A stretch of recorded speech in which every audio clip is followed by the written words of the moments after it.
السلام علیکم ورحمۃ اللہ وبرکاتہ۔ ایک ماں کے کچھ سوالات آئے ہیں جس نے اپنے چھوٹے سے معصوم بچے کو کھویا ہے، اس سے متعلق آج کچھ باتیں کرنا چاہتے ہیں، اور سوسائٹی جس میں ہم رہتے ہیں، معاشرہ جسے آپ کہتے ہیں، اس میں موجود کچھ بدعات کا ذکر کریں گے، کچھ منفی سوچوں کا ذکر کریں گے، من گھڑت باتوں کا ذکر کریں گے۔ لوگ تو باتیں کر جاتے ہیں، اس کی کوئی سند نہیں ہوتی، سر پیر نہیں ہوتا، لیکن جس پر گزرتی ہے وہ اور تکلیف میں مبتلا ہو جاتا ہے۔ چھوٹا سا درس دوں گا، 2-3 باتیں ہیں۔ ایک بات یاد رکھیں کہ اگر آپ کا کوئی عزیز، آپ کا پیارا، ناٹ جسٹ نابالغ بچہ جو آپ سے دور چلا گیا ہو، اگر وہ خواب میں نہ آئے تو اس کا مطلب یہ نہیں ہوتا کہ وہ آپ سے ناراض ہیں۔ یاد رکھیں، خواب میں آنا یا نہ آنا یہ آپ کے اور ہمارے بس میں نہیں ہوتا، یہ اللہ کی مرضی سے ہوتا ہے، اس کے حکم سے ہوتا ہے۔ جب چاہے حکم دے کہ ٹھیک ہے، جب چاہے نہ حکم دے۔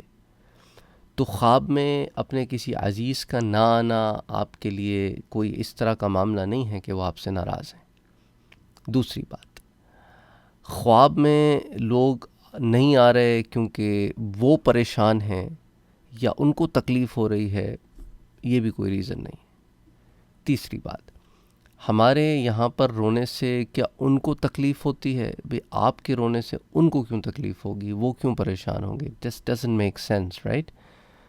لیکن اگر کوئی کسی بندے کی جو اس دنیا سے جا چکا ہو اس کی برائی کرتا ہے تو اس کو تکلیف ہوتی ہے، اس لیے حضور نے منع فرمایا ہے، اور ان کو بھی تکلیف ہوتی ہے جو زندہ ہیں۔ دیکھو، جو زندہ ہیں انہیں تو تکلیف ہوگی کیونکہ ان کے عزیز و اقارب کی آپ برائی کر رہے ہیں، اور جس کی برائی کر رہے ہیں وہ وہاں پر موجود نہیں ہے اپنے آپ کو ڈیفینڈ کرنے کے لیے، تو اس کی آپ غیبت کر رہے ہیں، رائٹ؟ تو جب آپ اس کی غیبت کر رہے ہیں، اور اگر اس میں وہ برائی تھی تو، اور اگر اس میں وہ برائی نہیں تھی اور آپ اسے بیان کر رہے ہیں تو آپ اس پر تہمت لگا رہے ہیں۔ ایدر وے اس کا تو فائدہ ہو رہا ہے، تو اس کو کیوں تکلیف ہوتی ہے کہ میرے بعد ان لوگوں نے میرے بارے میں کیا کیا باتیں کی؟ جب بھی اس پر یہ بات کھولے گی اسے تکلیف ہوگی۔ Any way, the bottom line is کہ یہاں کے معاملات اور وہاں کے معاملات ذرا جدا گانا ہوتے ہیں۔ روح کی نظر جسم کی طرح محدود نہیں ہوتی، روح کا تعلق جسم کے ساتھ دنیا کی طرح نہیں ہوتا برزخ میں۔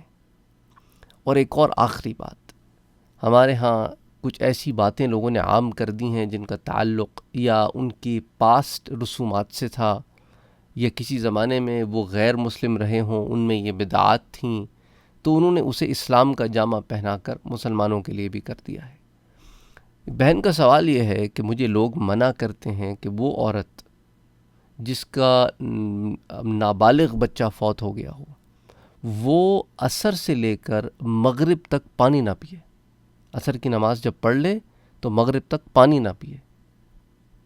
تو میری بہن ایسے لوگوں سے پوچھے کیوں؟ کیوں؟ بچہ بھی میرا گیا، پیاسی بھی میں رہوں۔ تم نے ابن زیاد کی فوج والا رویہ کیوں اختیار کیا ہوا میرے ساتھ؟ پوچھیں ایسے لوگوں سے۔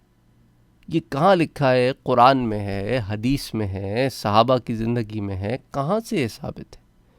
کہیں سے ثابت نہیں ہے۔ جس عورت کے بچے کا انتقال ہوا وہ پیاسی بھی وہی رہے، عجیب بات ہے۔ اور یہ ساری چیزیں عورتوں کے لیے کیوں ہیں بھائی؟ اس بندے سے بھی کہو وہ بھی پیاسا رہے، اس سے کبھی بھی نہیں کہیں گے، پتہ ہے نا 4 سنائے گا۔ تو خدا کے لیے ایسی باتیں نہ کیا کرو۔ اس طرح کی کوئی بات کہیں سے ثابت نہیں ہے کہ جس کا بچہ جو ہے اس کا انتقال ہو گیا ہو وہ عصر سے لے کر مغرب تک پانی نہ پیے۔ آئی ڈونٹ نو، لوگوں نے اپنی طرف سے عجیب و غریب سی چیزیں گھڑ لی ہیں اور اس کو لوگ دین سمجھ کے کرتے ہیں، اور نہ کرنے والے کو ملامت کرتے ہیں کہ تمہیں اپنے بچے سے محبت نہیں ہے، عصر سے مغرب تک تم پانی پی رہے ہو۔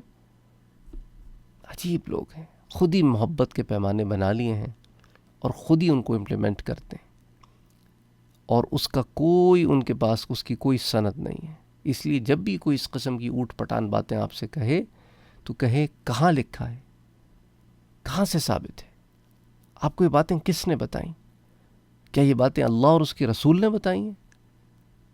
اینی اللہ تعالیٰ انہیں صبر جمیل عطا فرمائے جن کے پیارے چلے گئے ہیں، کیونکہ سب سے زیادہ آنے والا سوال یہی ہے کہ صبر نہیں آتا، صبر مشکل ہوتا ہے، اس لیے اللہ نے کہا کہ میں صبر کرنے والوں کے ساتھ ہوں، ان اللہ مع الصابرین، اور بالتحقیق ان کے ساتھ ہوں، کیونکہ اللہ عز و جل جو علام الغیوب ہے وہ جانتا ہے کہ انسان جو ہے وہ کمزور ہے، صبر کرنا مشکل ہے، لیکن عظیم ہوتے ہیں وہ لوگ جو صبر کر لیتے ہیں۔ اللہ تعالیٰ ہم سب کو صبر جمیل عطا فرمائے، کیونکہ ہم سب نے زندگی میں کچھ نہ کچھ کھویا ہے، کسی نہ کسی پیارے کو کھویا ہے، اور اس پیارے کی یاد جب آتی ہے تو آج بھی آنکھ سے آنسو نکل پڑتے ہیں بے اختیار۔ لیکن اس وقت انسان اگر دست دعا بلند کرے اور اللہ سے دعا مانگے کہ باری تعالیٰ میرا یہ پیارا جو مجھ سے بچھڑ گیا ہے، تو اس کا خیال رکھنا، تو اس کے گناہوں کو بخش دینا، تو اسے معاف فرما دینا، تو ہماری دعاؤں سے ان کو فائدہ ہوتا ہے۔ اگر تو وہ کسی پرابلم میں ہوں تو اللہ تعالیٰ ان کی پرابلم کو دور فرماتا ہے، اور اگر کسی پرابلم میں نہ ہو، کسی عذاب میں ان کی گرفت نہ ہو رہی ہو، تو درجات کی بلندی کا تو سامان ہوتا ہی ہے، جو انہیں انشاءاللہ تعالی جنت میں مل جائیں گے۔ السلام علیکم ورحمۃ اللہ وبرکاتہ۔